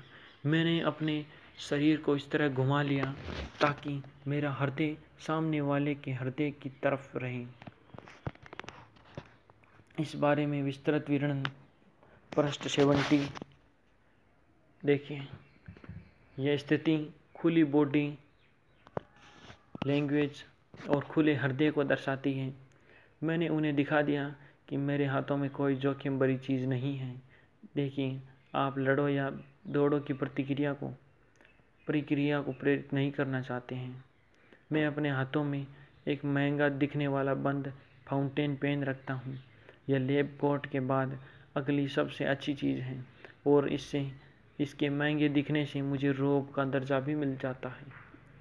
यह पेन बंद होता है जिसका मतलब यह निकलता है कि मैं शायद कोई चीज़ लिखने नहीं वाला हूँ, जैसे रिपोर्ट बनाना। पास पहुँचने पर मैंने एक नरम करने वाला प्रश्न पूछा। हर मामले में मैंने कहा, माफ़ करें, क्या मैं आपसे एक सवाल पूछ सकता हूँ? फिर मैंने अपना असली सवाल पूछा, जब आप किसी से पहली बार मिलते हैं तो आप कैसे बता सकते हैं कि क्या आप उस पर भरोसा करते हैं? जवाब में रुचिवान दिखना और लगना आसान था क्योंकि इस मामले में मेरी समुच्च रुचि थी। अपना प्रश्न समय से पहले तैयार कर लें, जाने कि क्या आप क्या चाहते हैं। अंततः मैंने अपनी बॉडी लैंग्वेज और आवाज़ों के लहजे को तुरंत उसके अनुरूप ढाल लिया। ये जानकारियाँ आपको पेज नंबर 68 पर दी जाएगी। जब मैंने एक से ज़्यादा लोगों से बात की, जैसा कि बाइक कुरियर्स के मामले में हुआ, तो मैं उनमें से हर एक की ओर मुड़ा और अपनी उसके अनुरूप बदल दी मुद्रा। हर नई शुरुआत में आपको एक साथ कई चीज़ें करनी होती हैं। मैंने अभी जिन 8 अवस्थाओं की सूची बनाई है, उनमें शायद 10 सेकंड से ज़्यादा समय नहीं लगता। इस समय मैं बात कर रहा था, अवलोकन कर रहा था और प्रतिक्रिया कर रहा था। आप किसी मुलाकात के शुरुआती पलों में जो संप्रेषित करते हैं, उससे या तो आप एक विश्वसनीय, ईमानदार, जोशीले और स्वस्थ व्यक्ति की छवि छोड़ते हैं, या ऐसे व्यक्ति की जिसकी वजह से लोग दूर चले जाते हैं। जैसे ही न्यूयॉर्क टाइम्स में मेरी सफलता की खबर छपी, गुड मॉर्निंग अमेरिका ने यह जांच करने का निर्णय लिया कि क्या मैं अकेला इंसान था जो 90 सेकंड या इससे कम लोगों के साथ जुड़ सकता था, या फिर मेरी पुस्तक पढ़ने वाला कोई भी व्यक्ति ये कर सीख सकता था। पुस्तक के संदेश में लेंस होकर उनकी एक anchor Lara Spencer New York city की सड़कों पर मिली। उसने इसे खुद आजमा कर देखा कि सफलता की दर 100%। फिर उसने एक कारी राहगीर को इसे आजमाने के लिए राजी किया, जो 40 के आसपास हट्टा कट्टा व्यक्ति था और टी शर्ट पहने था। पुस्तक के 5 मिनट के प्रशिक्षण के बाद उसे भी यही परिणाम मिले। आपको भी मिलेंगे। उम्मीद के अनुरूप जीना। व्यवसाय में पहली छवियों पर अक्सर अपेक्षाओं पर का रंग चढ़ा होता है। हम उम्मीद करते हैं कि लोग उस छवि के अनुरूप जिएं जो उनकी हमारे दिमाग में है और जिसे हमने उनकी बातों या गैर दर्शात्मक मीडिया जैसे फ़ोन, पत्र, ईमेल, संपर्क के आधार पर बनाया है। जब हम पहली बार देखते हैं तो हम उम्मीद करते हैं कि वे हमारी अपेक्षा के अनुरूप दिखें।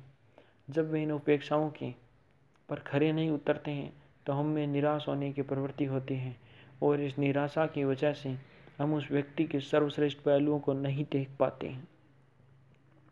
दूसरी ओर जब वे हमारी अपेक्षाओं पर खरे उतरते हैं या उससे भी ज़्यादा निकलते हैं तो हम ज़्यादा देने से ज़्यादा कसकर सुनने और ज़्यादा आशावाद का निवेश करने को तैयार रहते हैं।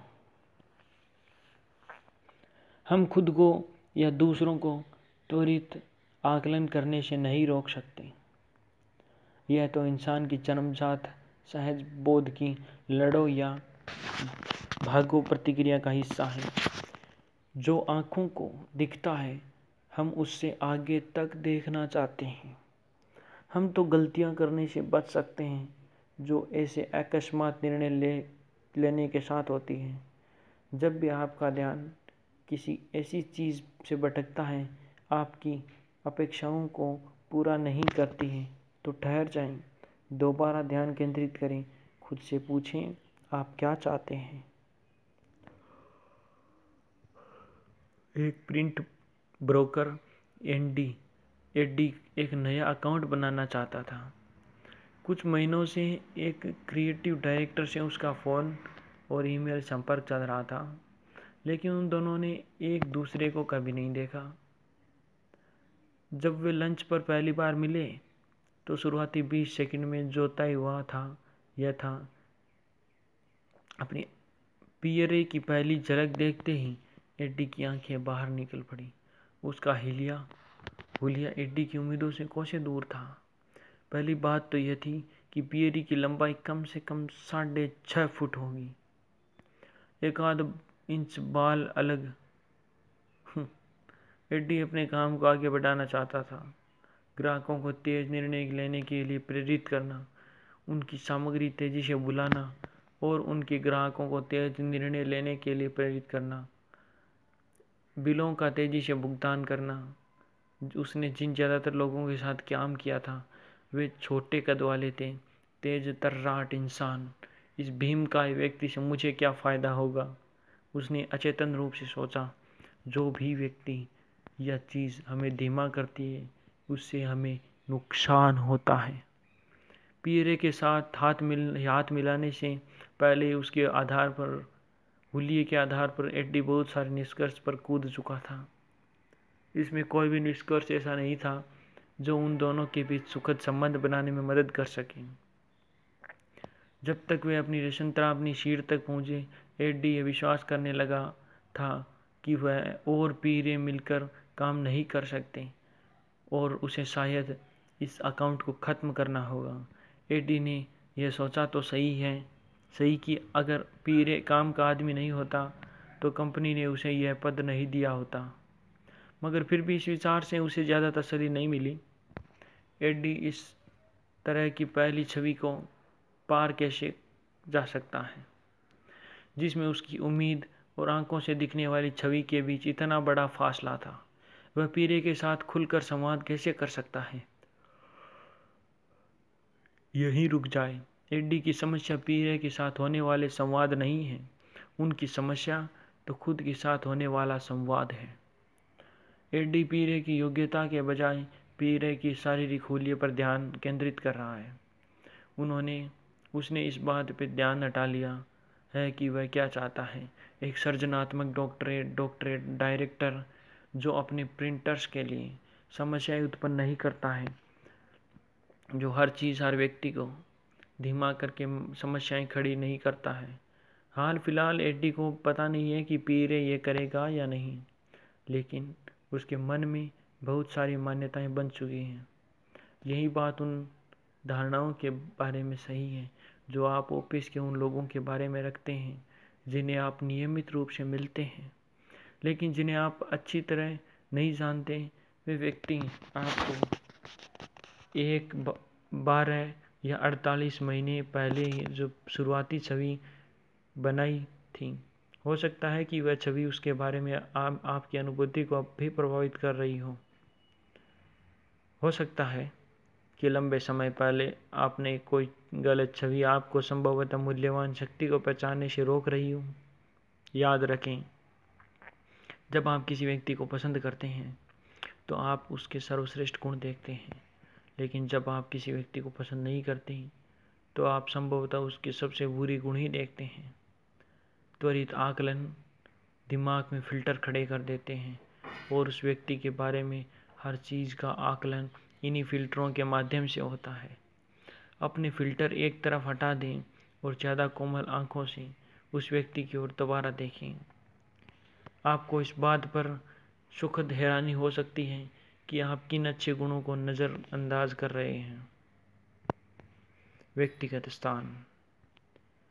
किसी भी व्यक्ति के पहले 90 सेकंड में सबसे आसान गलती क्या है?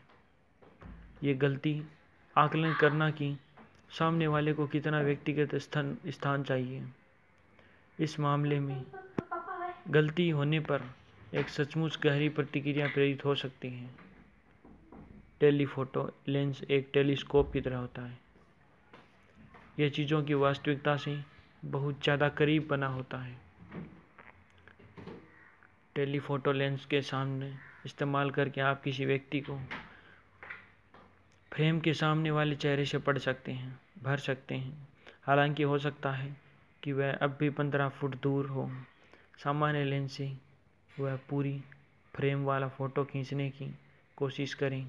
आप सामने वाले के चेहरे में सीधे देखने वाले हैं, शायद 2 फुट दूर। क्या फ़ोटो अलग दिखता है? हाँ, थोड़ा।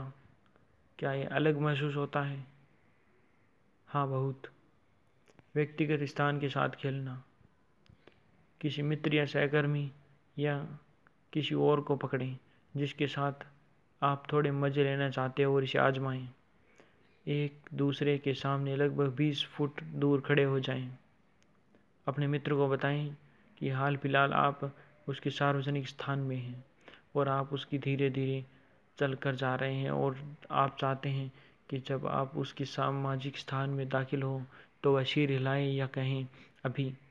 उसकी बॉडी लैंग्वेज देखने मात्र से आपको उसकी प्रतिक्रिया का अनुमान लगाने में समर्थ होना चाहिए।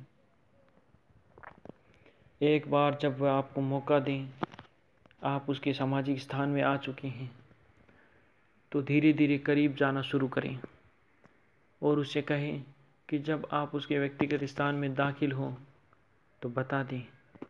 एक बार फिर आप शायद उसकी प्रतिक्रियाओं में इसे भांप लेंगे। अंत में जब वह आपको बता दें कि आप उसके व्यक्तिगत स्थान में आ गए हैं तो उससे कहें कि वह आपको बता दें कि आप उसके निजी स्थान में कब प्रवेश कर गए हैं। एक बार फिर यह उसकी सब प्रतिक्रियाओं से पूरी तरह स्पष्ट होना चाहिए और इसका पता आपको उसी समय चल जाएगा जब उसे चलेगा। अब भूमिकाओं को उल्टा लें। उसे अपने साथ यह करने दो।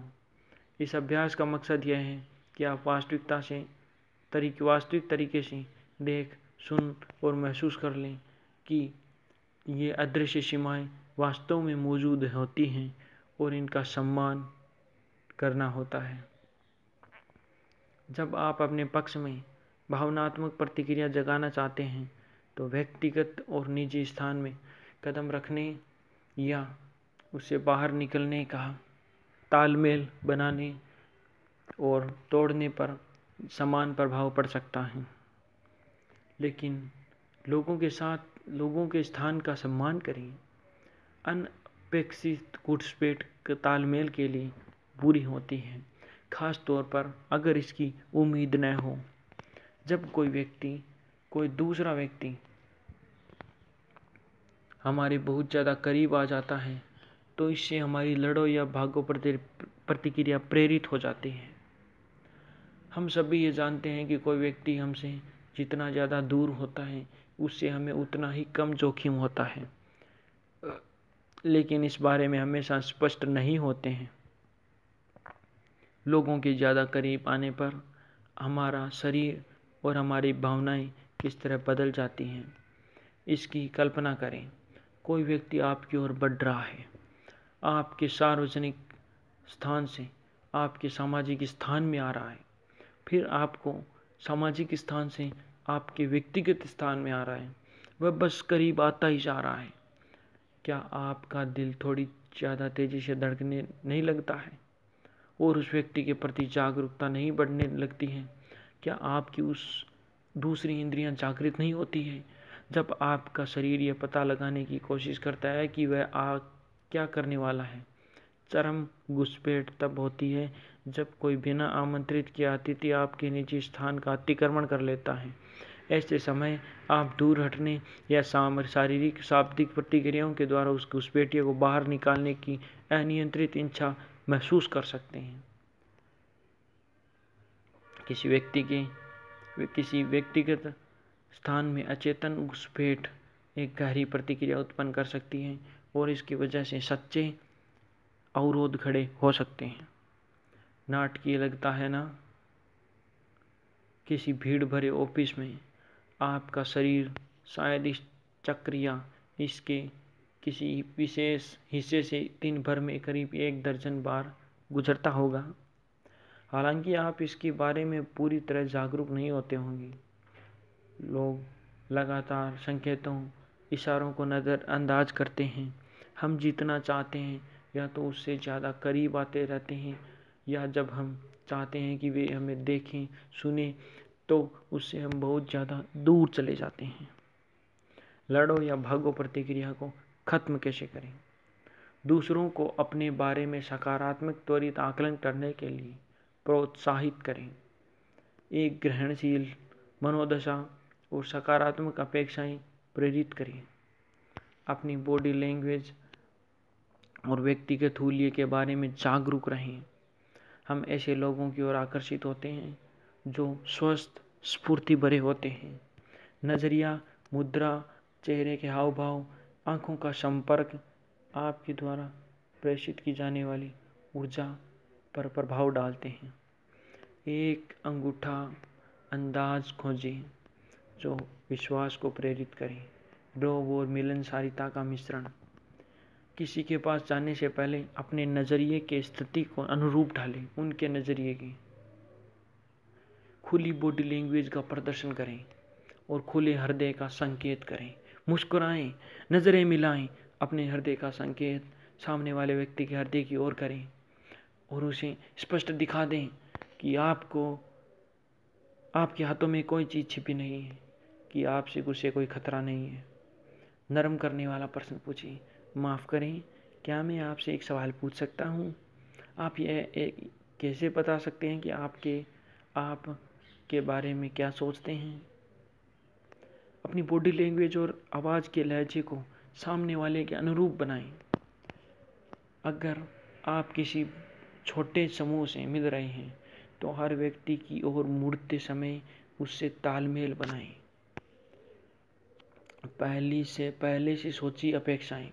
हम खुद को या दूसरों को लोगों के बारे में त्वरित आकलन करने से नहीं रोक सकते, लेकिन हम आँखों को दिखाई देने वाली चीज़ों से आगे तक देखना सीख सकते हैं।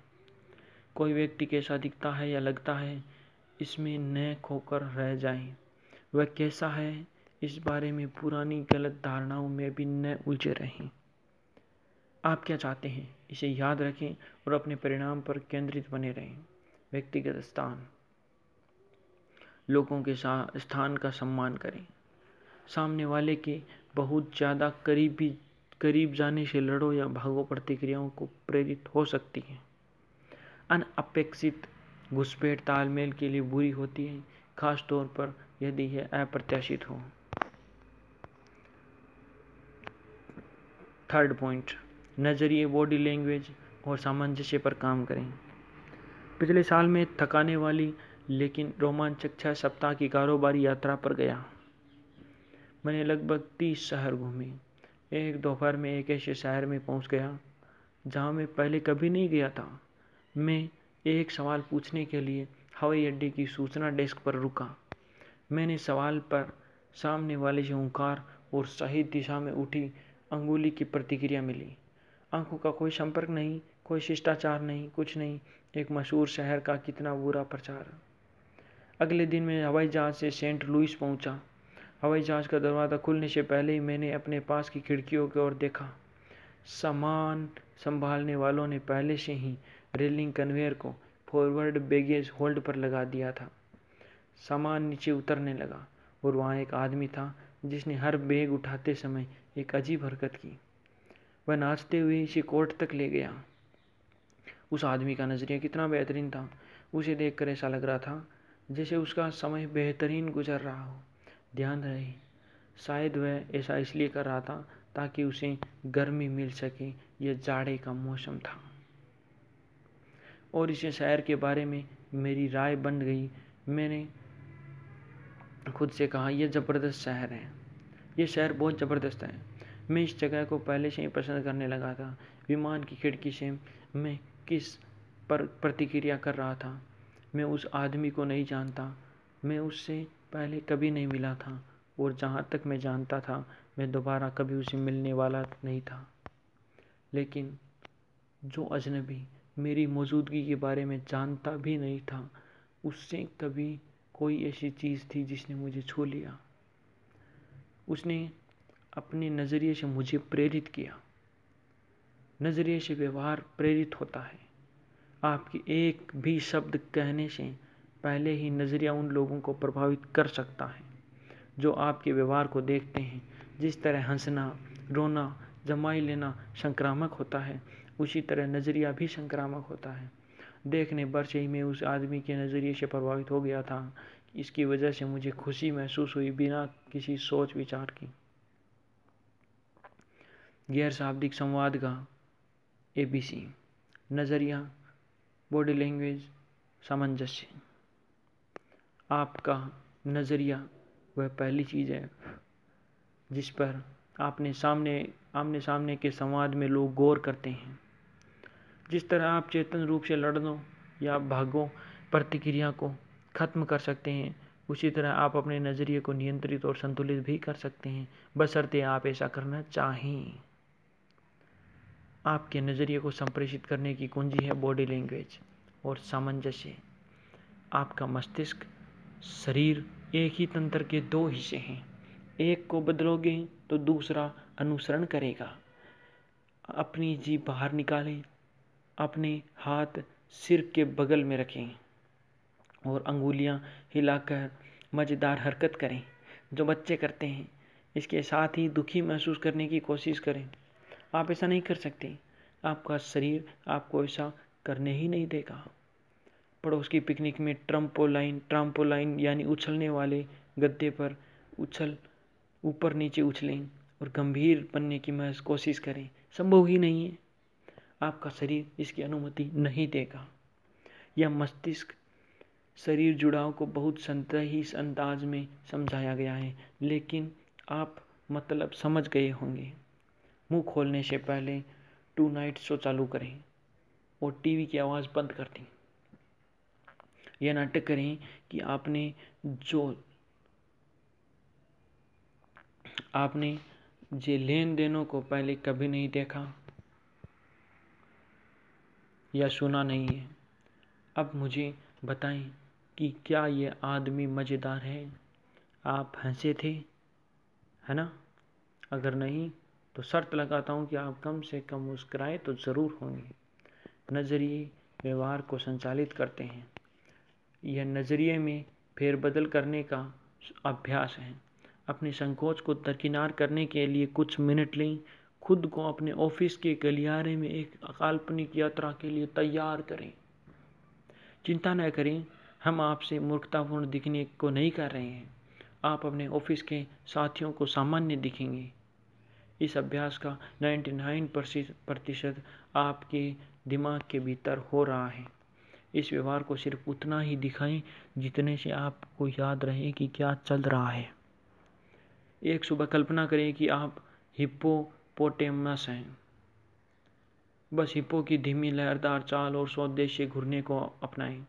हिप्पो मनोदशा या नज़रिए में आ जाएं। समझ गए? ऑफिस में घूमें, चलते समय लोगों का अभिवादन करें, गौर करें कि ये कैसा महसूस होता है। अगले दिन कल्पना करें कि आप एक कंगारू हैं। पूरे प्रफुल्लित तथा प्रचंड होकर चलें। कंगारू नज़रिया अपनाएं। कुछ लोगों का अभिवादन करें, गौर करें यह कैसा महसूस होता है। यह हिप्पो के एहसास से किस तरह अलग है। अंत में ऑफिस में चलते वक्त कल्पना करें कि आप एक तेंदुआ हैं, आकर्षक चहलकदमी करने वाले, पूरी तरह से जागरूक और आत्मविश्वासी। क्या करें? क्या आपने गौर किया कि लोगों ने आप पर कितनी भिन्न प्रतिक्रिया की? आप अपनी अलग तरह की ऊर्जा संचारित की। क्या आपके कंगारू दिखते समय लोग ज़्यादा ऊर्जावान दिख रहे थे? क्या आपकी हिप्पो दिखते समय उन्होंने थोड़ी धीरे बात की? जब आप तेंदुआ बने तो क्या वे थोड़े भीरू या आशंकित थे? ऐसा क्यों है? ऐसा कैसे होता है? जेलेनो की पहली छवि उस मजाकिया बॉडी लैंग्वेज से बनती है जिसे उन्होंने जानबूझकर चुना है। चूँकि हमसे यह अंदरूनी प्रवृत्ति होती है कि हम दूसरे लोगों के नज़रिए के अनुरूप खुद को ढाल लें, इसलिए हम उन्हें देखने के कुछ पन्नों के भीतर ही ऐसा वैसा महसूस करने लगते हैं कि आवाज़ बंद होने पर भी। जे की बॉडी लैंग्वेज उनके जानबूझकर चुने गए मानसिक नज़रिए का परिणाम है। वे जिस तरह अभिनय करते हैं उस तरह अभिनय का एक चेतन निर्णय बना लेते हैं। परिणाम यह होता है कि उनका शरीर एक ऐसा संदेश भेजता है जिसे हर कोई समझ सकता है। ये संयोग से नहीं होता है। नज़र आने से पहले ही वे अपने नज़रिए को चुन सकते हैं। वे सही मनोदशा से आ जाते हैं।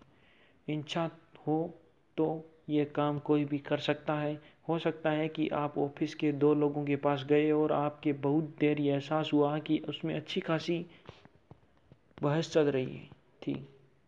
आप कहते हो हेलो, वे आपकी ओर देखकर नाटक करते हैं। कुछ भी नहीं हो रहा है। मुस्कुराते हुए कहते हैं ब्रायंट, आपको देखना अच्छा लगा। वे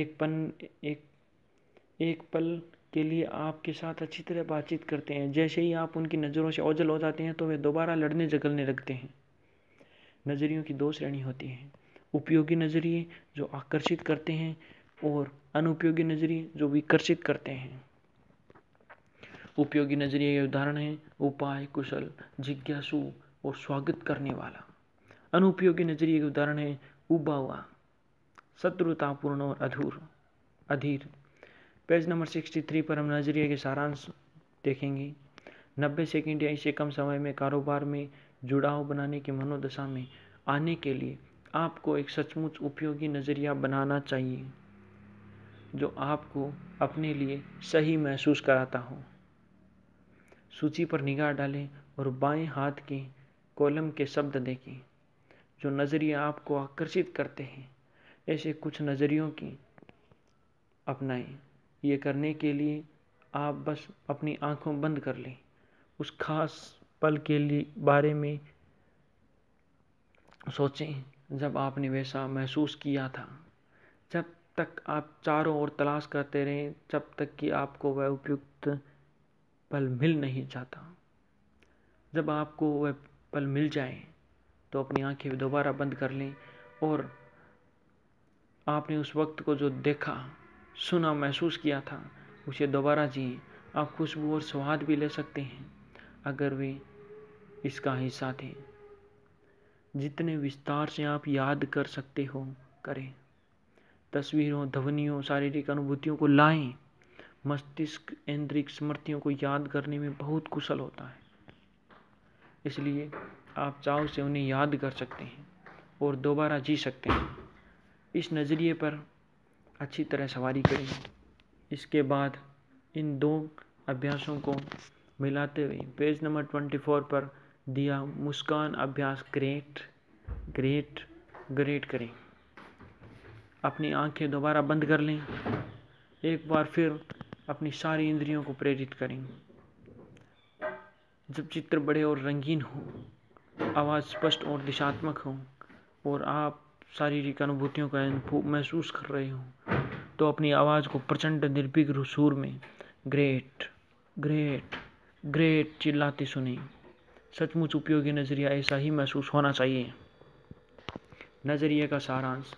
सचमुच उपयोगी नज़रिए कौन कौन से हैं? गर्मजोश, उत्साही, आत्मविश्वासी, समर्थनकारी, तनाव रहित, जिज्ञासु, उपाय कुशल, आरामदेह, सहयोगी, दिलचस्प, शांतचित्त, धैर्यपूर्ण, स्वागतपूर्ण, खुशमिजाज, रुचिवान, साहसी। अनुपयोगी नजरिया कौन सा है? नाराज, व्यंग्यपूर्ण, अधीर, उबे हुए, असम्मानजनक, चिंताजनक, तनावपूर्ण, बदतमीज आदमी, शंकालु, प्रतिशोधी, भयभीत, संकोची, उपासपूर्ण, शर्मिंदा, व्यंग्यात्मक, निराशा। नजरिए में फेरबदल के 3 खेल हैं।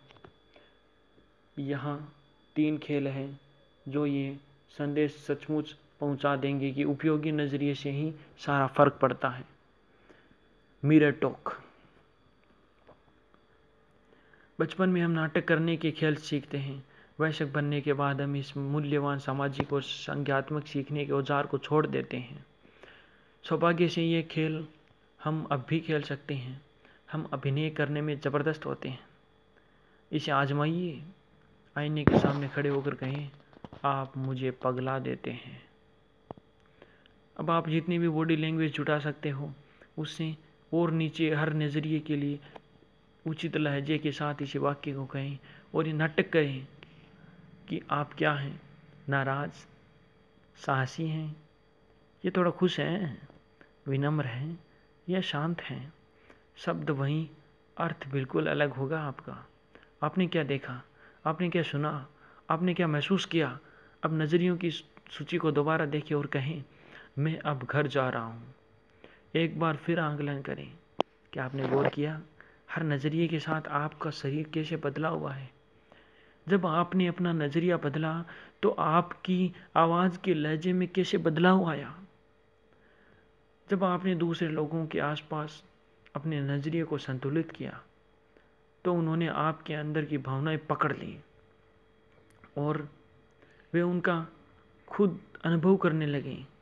अब जरा बताएं, जब आप पहली मुलाकात में अच्छी छाप छोड़ना चाहते हैं तो नाराज या अधीर होने में कितनी समझदारी है? रोमांचित या गर्मजोशी होना कितना बेहतर है? बॉडी टॉक, विजेता और पराजित। अगर आप राजी नहीं कर सकते तो आप नेतृत्व नहीं कर सकते। 3 सचमुच उपयोगी नज़रिए। जान ले कि आपका शरीर क्या कह रहा है। खुली या बंद, व्यवसाय के लिए खुली किसी चीज़ को अंदर रखना, लोगों को बाहर रखना, इन सब सब्जेक्टों का बारे हम कल पढ़ेंगे पार्ट नंबर 3 में, जो जल्द ही आने वाला है। तब तक के लिए चैनल को सब्सक्राइब कर लें। धन्यवाद।